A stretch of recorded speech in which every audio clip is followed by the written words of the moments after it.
La ferme pour enfants à Thoiry est essentielle, parce qu'on ne peut pas les caresser, ni la girafe qui paniquerait. Puis un coup de pied de girafe, c'est 1,5 tonne par seconde, mètre seconde, et donc coup de pied de girafe peut tuer un lion. Hein. Et on ne peut pas caresser la girafe, c'est un peu haut. On ne peut pas caresser les lions. Alors on est frustré, parce que nous les hommes, le toucher est très important. Il est tellement important qu'on passe son temps à se toucher. On l'a bien vu avec l'épidémie des Covid, machin. On nous a dit on se touche le visage tout le temps. Et puis les primates, on touche les autres. À Thoiry, on voit les macaques, les lémuriens, ils passent leur temps à épouiller les autres. Et pourtant, il n'y a pas de poux. Mais ça fait rien, c'est du social. Et nous, comme dans le métro, si on se met à épouiller son voisin, ça sera un peu... Et d'ailleurs, on est très frustrés actuellement de ne pas pouvoir toucher les autres. Alors on se touche soi-même, on passe la main dans les cheveux, on lève les plis de son pantalon, c'est l'auto-touchage, le mot est affreux. Mais on se touche soi-même parce que on ne se prend pas assez dans les bras, c'est ce que nous expliquent les psychiatres, enfin actuellement, de se prendre dans les bras. La tendresse s'exprime chez les hommes par le toucher. Donc on a touché les animaux toute notre enfance et on a été touché par eux. Et ça, c'était une chose importante. Il y avait donc les animaux à Thoiry, il y avait on m'a appris l'équilibre. Dans la maison, il fallait pas avoir trop de souris dans la cuisine, ni trop de rats. Donc on avait des tapettes à l'époque pour les attraper. Il fallait sélectionner. Et je me rappelle, derrière, la nuit, il y avait 200, 300 lapins sur les parterres. Il y avait une invasion de lapins, c'était effroyable. Et ça mettait en cause il n'y avait plus de régénération naturelle parce que tous les petits plants étaient bouffés. Même des houes centenaires, quand il y avait trop de neige l'hiver, étaient écorcés par les lapins. C'était une catastrophe. Et alors, il y a quelqu'un qui a introduit la myxomatose, c'était dans les années 50. Et moi, je me rappelle les centaines de lapins devenant aveugles, c'était affreux. Et qui venaient, ils voyaient plus rien, ils rentraient dans les maisons et ils crevaient. Et le garde-chasse passait son temps à les enterrer dans des charniers, en creusant des... Et il y avait une odeur épouvantable. Mais ça a quand même régularisé la population de lapins qui était devenue excessive. Cette pandémie de la myxomatose a quand même été pour les forêts une bénédiction, enfin pour les limites forestières, parce que le lapin vit à la limite de la forêt et des champs. Il ne vit pas au milieu de la forêt, il ne vit pas au milieu des champs. Au milieu des champs, c'est le lièvre, et dans la forêt, c'est plutôt les chevreuils et les cervidés. Mais moi j'ai appris qu'il fallait maintenir un équilibre. Ici, on avait beaucoup de corbeaux, parce qu'il y avait la moyenne d'âge des arbres était 300 ans. Et du coup, il y avait une baisse des autres espèces d'oiseaux. On est tout le temps, la nature exige que l'on fasse des choix et qu'on intervienne. Ça, c'est très important parce qu'il faut une écologie positive et pas sensiblerie. Là où le sentiment doit y être, et qu'il est le propre de l'homme, c'est la manière dont on intervient pour réguler des populations dans le vivant doit être humaine et doit éviter la souffrance des animaux, d'où l'interdiction de certains pièges, où l'animal est coincé, la patte cassée, tout ça. Il faut trouver les moyens d'intervenir avec un minimum de souffrance pour l'animal quand on est amené à équilibrer une population. Nous, on continue, à Thoiry, il y a des 400 tonnes de nourriture par an pour les animaux, plus le foin, je crois. Il y a toute la nourriture pour les humains, parce que 560 000 visiteurs que l'on nourrit. La nourriture des hommes est très importante aussi. On ne peut pas se permettre d'empoisonner les gens parce qu'il y a trop de rats, et les animaux qui sont plus sensibles que nous à beaucoup de maladies, de fragilité de la digestion. On est obligé de garder des équilibres. Voilà. Alors, dans les anecdotes avec les animaux, on a parlé de la chasse, dont je ne reviendrai pas dessus, mais c'est une appréhension de la nature. Et comment Thoiry est arrivé? En 1965, j'avais 21 ans. Alors, 76 aujourd'hui, je vous évite de faire de l'arithmétique. J'avais 21 ans.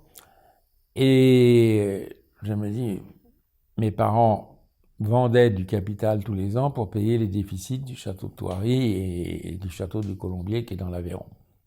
Le château fort familial dans l'Aveyron. Ils payaient tous les ans, ça leur coûtait de l'argent. Et puis parce qu'ils étaient très généreux et il y avait tout un...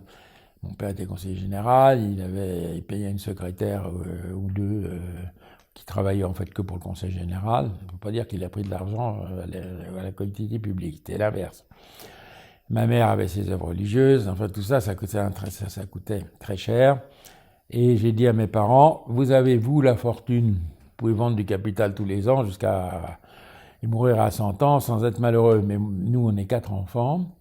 Obligatoirement, je n'aurai qu'une part de votre fortune, de ce qu'il en restera. Il n'y aura pas du tout assez pour entretenir un château comme Thoiry. Donc, je ne veux pas m'engager à 21 ans dans quelque chose qui, à 20 ans, dans quelque chose qui est perdu d'avance. Pouvoir le donner à l'État ou le vendre quand j'aurai 50 ans, en ayant passé 30 ans de ma vie à m'esquinter pour l'entretenir.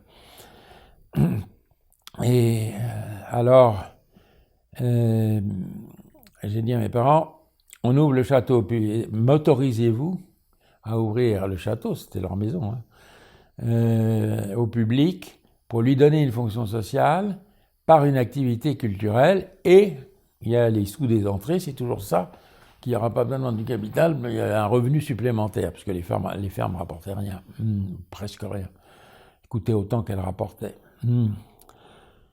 Et donc mes parents ont accepté, ce qui était très généreux. Et donc, en nouveau public, je m'aperçois qu'on ne dépasserait pas 50 000 visiteurs par an. C'était pas assez. Donc j'ai dit à mes parents, puis le prix d'entrée était bas, j'ai dit à mes parents, il faut quelque chose de plus attractif et d'attractif pour les enfants. Donc il y a deux solutions, ou le parc d'attractions, mais ça détruira tout le cadre qu'on veut sauver.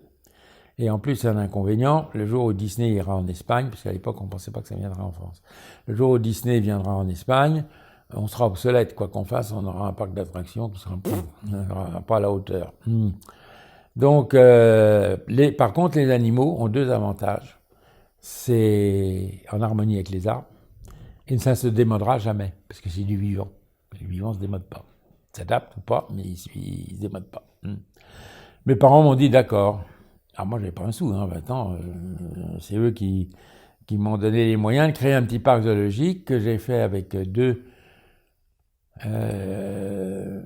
un parc zoologique en 1967.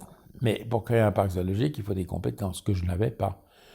Je n'étais allé qu'une fois dans un zoo à l'âge de 5 ans au zoo de Zurich. Je me rappelle des ours blancs au fond d'une fosse en béton, en ciment à l'époque. En ciment sombre, c'est le seul souvenir de zoo que j'avais à 20 ans. J'étais jamais allé ni à Vincennes, ni n'allais pas au zoo. J'avais été au cirque un peu, mais ça me passionnait pas. Et donc je connaissais rien. À ces cas-là, j'ai été voir, j'ai essayé d'aller faire un stage, mais les zoos publics m'ont refusé. Non, on n'a pas de diplôme pour ça, donc effectivement, je faisais des études de droit, alors c'est pas tout à fait adapté. Alors c'est Jean Richard qui a accepté de me prendre. Jean Richard était un acteur très très connu à l'époque. Bon, maintenant pour les jeunes, il y a longtemps qu'il est mort. De temps en temps, il y a un film qui ressort, mais il était passionné d'animaux et de cirque. Donc il avait créé la Mer de Sable, qui existe toujours, un parc d'attractions, avec une ménagerie à côté, et il avait 2 cirques. Et mais vraiment très traditionnel. Mais à l'époque, il n'y avait que ça. Je vais le voir, il me reçoit, et je lui explique que je voudrais mettre des animaux pour sauver mon château, le château de mes parents. Il me dit oui, pas de problème. Il se tourne vers sa secrétaire et il lui dit il n'y a aucun document confidentiel pour monsieur de la Panouse, le jeune de la Panouse. Il reste le temps qu'il veut. Il fait le stage où il veut, le restaurant, les animaux, les bureaux. Et il se tourne vers moi en disant, quand moi j'ai voulu créer mes cirques, tous les gens de cirque m'ont mis des pots de bananes sous les pieds, j'ai juré que je ne ferais pas la même chose, donc je vous accueille. Et il n'y a aucun secret pour vous, je communique mon savoir-faire.